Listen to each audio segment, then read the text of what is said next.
God, that was terrible. Like, yeah. What's up, guys? Separately, you're okay, but together. Matt. Yeah, that was terrible. Episode 3, baby.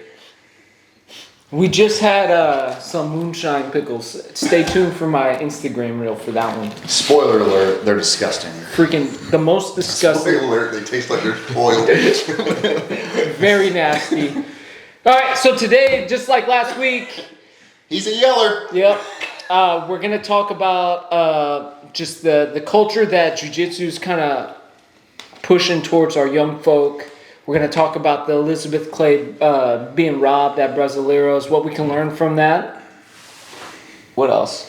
What else are we going to talk about? The adults? Hey, man, we can't throw names out there, bro. Oh. People, a certain individual out there that likes to rip subs on. Exploded. Yeah, we did. Whatever. The adult slayer. We'll bleep that. What we can learn from that We will is bleep that. bleep. No, we're not. I'm too lazy. This is a raw podcast, baby. I am so lazy with the editing. Maybe when we get to 200 subscribers, or There we go. Yeah, maybe 3, we'll up the production value.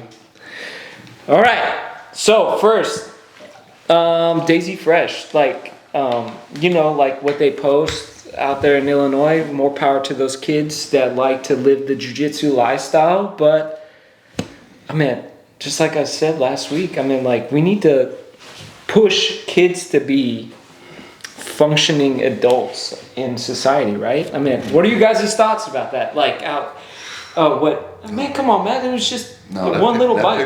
That pickle came back quick. Yeah, it's pretty nasty.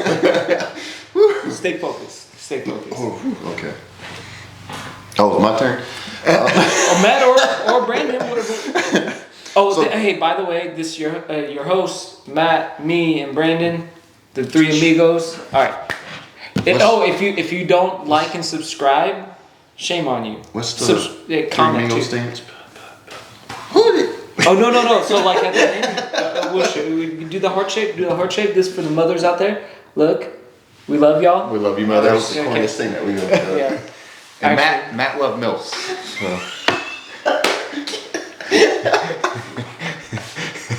We can't show this. We probably should just restart. No, we're continuing this. All right. Last week you pretty much said I'm a bum. This week Brenda says I'm a milfs. We love beautiful moms. That's all we're saying. Kids, I'm sorry if you're watching this.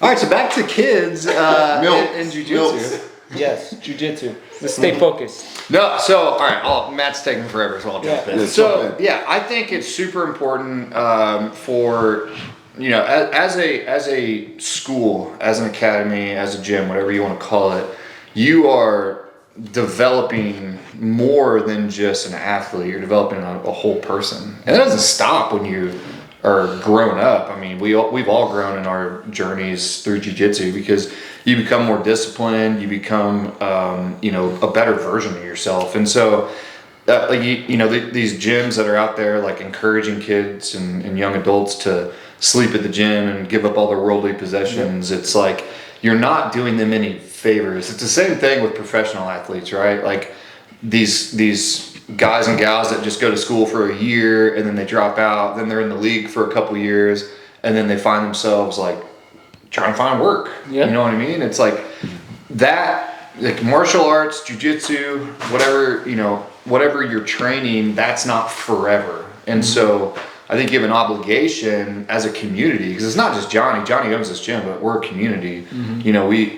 We all coach the kid, or everyone here coaches the kids, and we try to instill values in them because it's important to be a productive member of society. And we have a pretty diverse group of professionals that train here. And, I'm a lawyer. Johnny's a cop. Matt, I still don't know what Matt does, but he does something. Yeah, he's not a bum. I'm sorry for y'all thinking that he's a bum. He's not a bum. He's working. He's not living at home with mama. Y'all bums. Happy Mother's Day. Happy Mother's Day. No, but and so it doesn't stop at the juvenile class. We have a lot of 19, 20-year-old kids in here too that we're still mentoring because I still need a mentor, and I'm 33, 34 years old. I don't remember how old I am. I don't know, Matt. What do you think? Yeah, I mean, that's definitely, definitely have to have that responsibility aspect. I mean, I think there's, a certain time where it's like you got to like lay down some stuff, but it's like there's certain things that you just don't lay down to. Like, so it's, there's always things that you can lay aside to chase your dream or goal, but, having other responsibilities, bringing in, having that cash flow or stuff like that, and just be able to provide and be, like you said, a good, just another, good source in the society, just, in general, like that's always a plus, like, and just pretty much piggyback everything you said. It's like, it's not just about the belt or your skill, it's just about becoming a better person and just, being able to make decisions under pressure, not just in jiu-jitsu, but outside on mats and, in certain situations while driving or whatever, just, and with whatever work you do and different things like that. And just, if you don't have that balance, like, it's just, I feel like you're kind of incomplete a little bit. Yeah, so it's, absolutely. But maybe there is a time, I don't know, because I've never done that path. So it's like, I believe there are some things that you lay down, but it's like, I want to, be like, I'm giving up my house to train jiu-jitsu kind of thing. Like that's kind of goes far and above and beyond it. But, well, Johnny, so you've had like, you've had a friend, student that you kind of mentored from high school until his older years, and he moved to chase his dreams. So you've kind of experienced that a little bit, right? Yeah. And so like, would you have encouraged him to do that when he was younger or older, or what's your thoughts on like, as the black belt, like if someone's wanting to pretty much, chase their dreams, like what would be your advice? Oof, that's kind of a tough question to answer because, obviously I supported this individual to go out and chase his dream. But at the same time, we as adults need to, understand that like maybe this path isn't the right way. Not to say that his path, Not him specifically, but what he chose to do was, like I fully supported it. So I don't want you guys to think, you kids out there to think that you can't chase your dreams. But I want you guys to think about like what you're sacrificing at the end of the day. there's a right and a wrong way to do it. Yeah, kind of thing, exactly. And now if you're like in your mid-20s and you're still trying to chase this dream, like I've seen so many jiu-jitsu athletes out here that are bumming money off friends, bumming money off family. Their credit is all over the place. That's just not the way to live. Like you're here, you have a family now, and then what are you doing? You're chasing, like, these people are chasing this dream to be an adult gi world champion, but like we need to understand that some of the most successful jiu-jitsu people that I've ever met never even once stepped foot on a competition floor.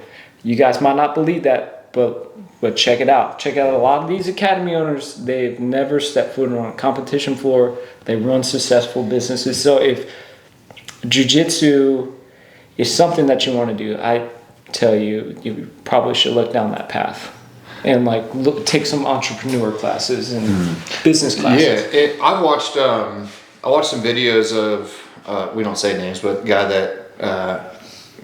guy that owns the American Jiu-Jitsu. Yeah, Keenan Cornelius. Yeah, he's a great example. He's a great example where he is like, look, you're not going to make money as a practitioner. What you're going to do, you're going to make money by making smart financial decisions and opening and running a successful gym. And that's huge, because if you're giving up everything to chase this dream and you're in your mid-20s or even your 30s, you're like, I want to start a gym, I'm a brown belt now, I'm a black belt now, let's do it. Oh, I don't have credit. I don't have savings. Yep. It takes someone who started a business, and Johnny knows this too, it takes a long time for you to even break even on your monthly expenses. So you have to have reserves, and if you're giving away all your worldly possessions and living paycheck to paycheck, not even paycheck to paycheck, you're just living, you're not going to be able to fulfill your dreams by creating a life where you can just do jiu-jitsu. Yep. Yeah. And that's what you want to do. I think what was it?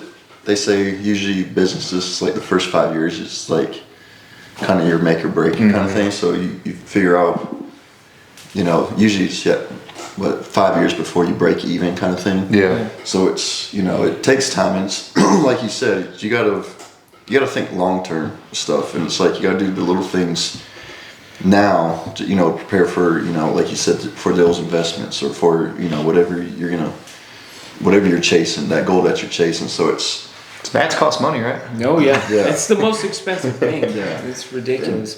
or like, and then like your pill, or like buying gis or merchandise and stuff like that, stuff that you gotta sell. Like you gotta put your own money into that first. So it's you gotta think about stuff like that. It's just a lot that goes into it. And at the end of the day, someone like a normie, someone that's like just trying to get into jiu-jitsu, they don't care if you've been to, or hey, I won X amount of tournaments or whatever. They just want an environment that's going to foster a good training environment, really. Yeah. And so just check your priorities. Yeah. Yep. And and if you guys are the guys that's couch surfing on your mom's, living room, whatever, like educate yourself. Don't be just the guy that only knows about jiu-jitsu and that's all you do is just jiu-jitsu. Don't be socially awkward. Okay? Like expand yourself. You want to be a well-rounded individual. Okay? That's my piece. That's my take. That's these guys' take. Next thing, Elizabeth Clay, Brasileros. I've never seen that Did you say before. it right? I think I did. I don't know. Whatever. I was just checking. Did he say it right? I don't know. Brasileros. Brasileros. I don't know. Whatever. I've never seen where one person wins, and then they bring them back on the mats to say that she didn't win. Yeah. That was just weird. Would you expect, you got to expect going into the Brasileros or whatever, as an American, that you're going to be at a disadvantage. You're never going to win. You're never going to win a decision, a ref's decision, but you never expect to get your hand raised, walk off the mat, and get brought back on the mat and be told that you lost. That is insane. Yes, insane. I've never seen that happen before, or the competitions I have watched. And maybe you guys could comment down below maybe another match. I could think of people being like losing matches, ref's decision, where they probably shouldn't have lost. In my opinion, Keenan versus Patrick Guy, his last name starts with a G, at the World Championship, a Brazilian guy. And I 100% believe that Keenan got robbed. He pointed at the IBJJF sign, did this.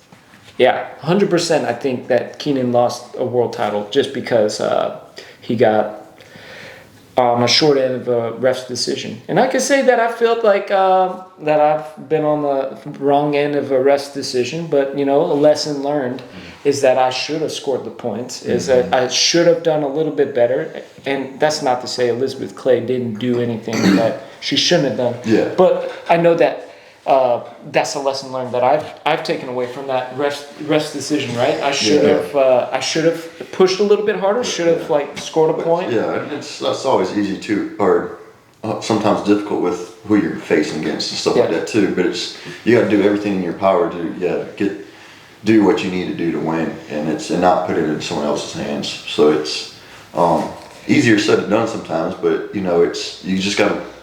That's when you compete. You just got to leave it all on the mat and just. And you can't. I feel like, when you're going into the final minutes or seconds of, a match, you can't just be trying to bank on advantages or disadvantages, right? You need to, like you said, you need to score. You need to be ahead on the scoreboard, because if something happens and they call you a disadvantage at the last second, or they get the other person advantage for trying, a submission, then, you just gotta, and that's like the first tournament I ever did, Johnny was yelling at me. I entered in the ultra, and it shouldn't have, because I was not that fat, but he was like, don't leave it up to the ref, don't leave it up to the ref, and I did, and I ended up winning the ref's decision, but it could easily have gone the other way, and I would have been pretty salty about it, so.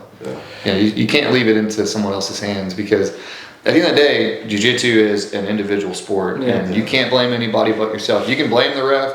Now, Elizabeth Clay should blame the ref, but absolutely.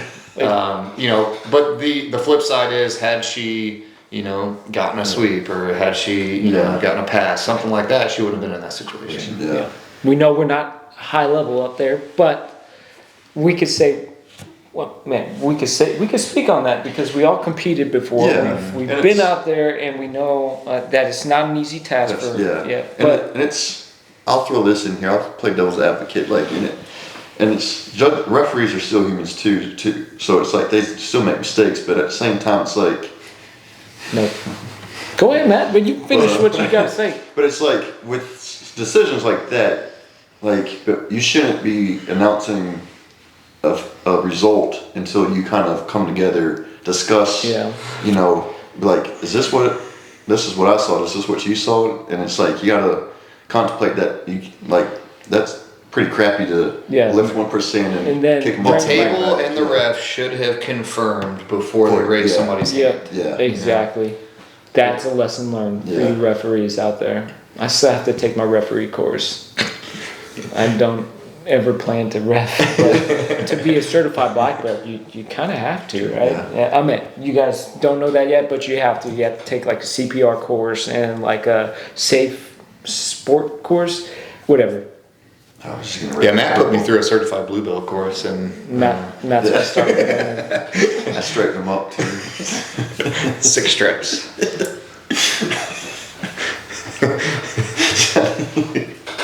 Stupid, bro. You stupid. Anyways, is there anything else we want to add to that? Nah, I think that's it. Yeah, lesson learned. Try not to leave it in the ref's decision, and at the end of the day, if it goes one way or another, just kind of have to accept it. And refs out there, do better next time, so we don't run into that same situation where you raise someone's hand, they think they won, and then you bring them right back, and then. That's a mistake that can be made at a local level, or even a regional, IBJJF tournament, but not a Brazilian nationals. Exactly. You know what? That does bring me to another thought in my head. Everyone's saying F the IBJJF, because he did this to Elizabeth Clay. But think about it. People know how corrupt. I'm not saying IBJJF is, but I don't know. I'm not in the inner politics of this. But FIFA, right? People know that FIFA is really corrupt organization. But guess what? Every soccer player wants to be in FIFA still. Mm-hmm. That's an unfortunate fact. If you want to build your brand, guess what you need to do? You need to compete in the IBJJF or win an ADCC trial. Same thing with MMA. I mean, everyone says UFC doesn't pay fighters enough, but everyone's still trying to go to the UFC. Exactly. Because even though One and Bellator and all these other places are paying more money, UFC is the premier flagship, and that's what IBJJF is. You got to just play the game. Yep. It's unfortunate. If you want any credibility as a world champ, you can be a world champ at one of these other promotions. But it doesn't. It doesn't have the heaviness as the other. Exactly. Where was another thing that we need to talk? Sorry, we had to consult with the notes again. And Adult Slayer, guys. No, we already said at the beginning of the thing, bro. You forgot the moonshine got you, bro. The moonshine got to him. Well, you said it over here in front of me too. So. His belly's pickled. Oh man! All right, ripping subs. I mean, I don't know too much about this guy, but I did get some recommendations to talk on this guy. I'm not gonna really talk on him, but I do know that he, from what I've seen, is that he rips subs on people, and that could be a very tricky thing. And I know that some of us have been in a situation where we've come across someone that's a little spicy. They just kind of crank on that sub just a little bit too hard, and that just creates a crazy dynamic in the gym. And as a gym coach, right, guess who everyone runs to? You run the coach. So especially in training too, you don't want to be that guy or that girl because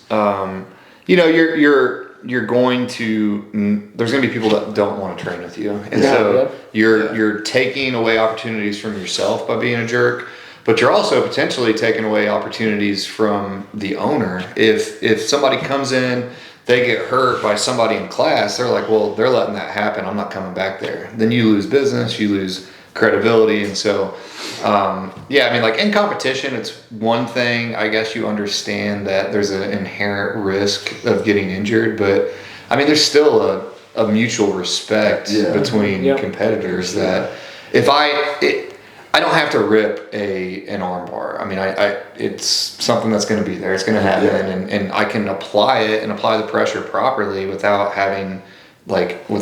messing you up. I mean, there's just ways of going about it. And that's. I think sometimes there's this, because we always talk about having that killer instinct and stuff like that, and it's I think for me sometimes it's like having that balance of, like you said, having that respect for your opponent. Like, I think Mikey, whatever's the last name. Like he made the comment after he tore that one guy's leg up. He's like, I want to see my opponent walk out of here, kind of thing. It's like I still want him to go back and train, but the guy didn't tap, and he was out for a year now. He can't train, so it's like, always for me, it's it's Jiu-Jitsu is, like we talked about, it's the community thing. Like, you're my brother or sister, even though we maybe never rolled before or anything. It's like, I still want you to go out there and learn and keep getting better. And I hope that you think the same towards me. It's like, I don't want to, end your hobby or your career or whatever Jiu-Jitsu is for you. And then it's like, you can't do it anymore. And it's like, I would expect the same in return, kind of thing, because it's like, I want to do this as long as I can. Yeah, you're putting your trust in someone else's hands. Exactly. Right? Yeah. The big difference is though between us and the folks that are doing that is that we are three guys in our 30s that have a little bit more retrospective analysis on life, and so a lot of kids are just full of piss and vinegar, and they're just ready to hurt somebody, and hey, but that's where that, going back to the beginning, that's where that mentorship needs to come in. And the black belts, the brown belts, the higher level belts that are mentoring these new practitioners need to sit them down and say, hey, look, you can dominate, but you don't have to hurt somebody in order to do that. People do get hurt, but it should be the exception, not the rule. Absolutely. Yeah, exactly. I mean, go ahead. I was just thinking, like any other sports, like you don't go out there to hurt people, but it's like, like you said, it happens. Like, you can do like football and hockey. It's like wrong, just to hit a certain way. You could hit them just right and still hurt them. And it's just same thing with Jiu-Jitsu. It's like you can do everything right and still hurt somebody, and like it's just the nature of the beast, kind of thing. But if you're out there like purposely trying to hurt somebody, that's a different thing, and we don't want you. Especially, I'm sure, like, you guys are like me. It's like you want to do this as long as you can, too. Like, and it's, it's different if I do it to myself, kind of thing. It's like, okay, I can't do this anymore. But it's like someone ends it for me. It's like that's just kind of, it's a bad taste in your mouth, too. Yeah, man. That's why my favorite escape is the tap. Yeah. But you know what? That also brings me to a different point on your rolling partners. We come across. I'm sorry, I'm like kind of jumbling around a little bit, but what I'm trying to get at is like our partners need to learn to tap too. Okay, because we know there's some people. You remember from the other gym that don't like to tap. Yeah. And there's people here and people we know that don't like to tap. And that kind of puts things in like a weird spot for us, like as like, like people that, that we roll with each other. Like, how far do we go? Yeah. Or am I actually hurt, like getting like that pressure, that tapping pressure? And you are, but like the person just won't tap. Right? So be a good training partner. Just know that like maybe you hit that fulcrum point and you know that you should tap, but you don't tap. You're being a wiener. Okay. Stop trying to win practice. Yeah. Yeah. Just win. Hey man, these guys pass my guard all the time. I just like I don't make a big fuss about it. Right. That's how we learn. Maybe I do. I'll hold a little bit of a grudge. I get it back. We have to, man. Like, Well, and especially guys and gals you train with on a daily or at least weekly basis, you're going to always do better against them in live roles than you are than somebody that doesn't train with them, because you know their style, you know everything. And so if somebody in practice catches you, they caught you. They got you. You know, but they train with you day in and day out. They know what you're gonna do, and so they can counter that. Something can be the same in a competition. So save your body, save your joints, because you're gonna need that if you want to compete. Yep. And look, being the black belt here, I don't try to hold like whatever type of ego when I train with my students. Man, let your students like win some. You don't have to always win every battle. All right, that's for the upper belts that know that like they can just run through everyone. Really, You can let me tap you next time. Heck no. No, Die. that reminds me. Tom DeBlast posted something a month or so ago that it kind of really struck a chord with me. He was like, I really wish in my earlier years, that I wouldn't have went so hard on the guys that didn't want to be competitive. Yeah. Like just people that want to come in and just train. Yeah. And that kind of hit me too, because like now when I'm rolling, especially like white belts or like some blue belts that aren't just like super into it, like I'll give them positions. I'm not always trying to submit them, and it's you can still get better by getting in those bad positions too, but it's not always like, it's not always go to the wall, go to the wall, go to the wall. Yeah. And I feel like I've been making that transition too, especially like, I'm kind of like right in the middle of being that guy that, trains hard, and it's like sometimes I need someone just to take it easy on me, but it's like, it's like you want to bring it hard, but you get to that point where it's like you can get hit different guards in different positions to let like these newer guys that that are just maybe like hobbyists work stuff out, but still get that little bit of intensity and stuff. And it's like then you have the other guys who are like, okay, you give it 100% kind of thing. So it's know your partners, know your training partner. Because you don't want to scare away the hobbyist, and it's but at the same time you don't want to dumb down your jiu-jitsu at the same time. So it's like finding that balance. Yeah, for sure. So, all right. Well, we have some kids coming in. We are about to start kids class, so we're gonna wrap this up. Thank you guys, those that watch. Comment, say something, so we know. Know where your thoughts are about like this. What we could do better, right? Say something. Come visit us sometime over here at Shield in Leland, North Carolina. Next weekend, roll-a-thon. Roll-a-thon. Oh yeah. Hey, we got a roll-a-thon going on. 9 a.m. to 3 p.m. Yep, $20 entry fee. Be good training, good competition. Yes. And it's pretty. Explain it to them so they know what's going on. It's not like like the phone-a-thon kind of thing. We're just rolling. Come in and roll. Get some good training. And the donations you can between those times and roll. And I'm gonna have pizza for you guys, so we're gonna cramp, eat, poop. Because we hey, camera lady, don't look at me like that. We're gonna talk about poop. No, hey man, I'm lactose intolerant, baby. Y'all in trouble. Just talking about poop makes me have to poop. All right. Hey, but our camera lady back here, pal, she created this shameless plug, the Bloody Rose. Go out there, order it. Super dope series. Super dope. Like, it got this little stretchy thing right here. Like, the rash guard won't come up and make you look. My thick self fit into a small, so you should all get that. Yeah, and it's not see-through. Another big thing, want to say Happy Mother's Day. Yes. There's not enough riches that I would want to bring my mom back here. So cherish your mom, love your mom, and we're gonna do that hard thing again like this. Yep, that's for y'all mothers out there.